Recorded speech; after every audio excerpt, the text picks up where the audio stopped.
తెలంగాణ రాష్ట్రంలో ప్రసిద్ధ పుణ్యక్షేత్రం పవిత్ర ఏడుపాయల వనదుర్గ భవానీమాత జాతర ఎల్లలు దాటేలా ఘనంగా నిర్వహించాలని జిల్లా కలెక్టర్ రాహుల్ రాజ్ అధికారులను ఆదేశించారు. స్థానిక కలెక్టర్ కార్యాలయం సమావేశ మందిరంలో గురువారం మధ్యాహ్నం జిల్లా అదనపు ఎస్పీ మహేందర్, జిల్లా అదనపు collector Nagesh, Narasapuram RDO Mypal Reddy, DSP Prasanna Kumar వివిధ శాఖల అధికారులతో సమీక్ష సమావేశం నిర్వహించారు.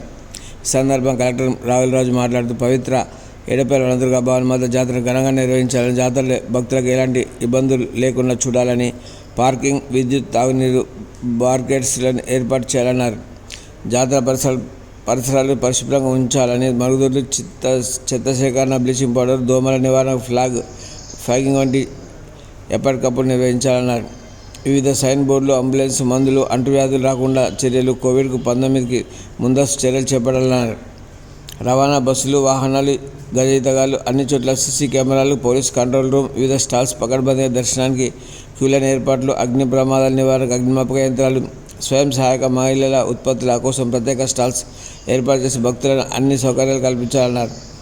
జాతరలు ఏ వస్తువులైనా ఎక్కువ ధరలకు అమ్మకుండా చర్యలు తీసుకోవాలని, జాతరలు అమ్మే తినుబండాలు ఎలాంటి రంగులు కలపకుండా చూడాలని, జాతరలో 18 సంవత్సరాల వయసు నిండని వారికి ఎలాంటి మత్తు పదార్థాలు విక్రయించరాదన్నారు. అన్ని శాఖల అధికారులు సమన్వయంతో జాతరను ఘనంగా నిర్వహించాలని అధికారులను ఆదేశించారు. అధికారులు క్షేత్రస్థాయిలో ఏడుపాయలకు వెళ్లి శనివారం వరకు జాతరకు సంబంధించిన యాక్షన్ ప్లాన్ తయారు చేసి ఇవ్వాలన్నారు. ఈ కార్యక్రమంలో జిల్లా అధికారులు, సిబ్బంది తదితరులు పాల్గొన్నారు.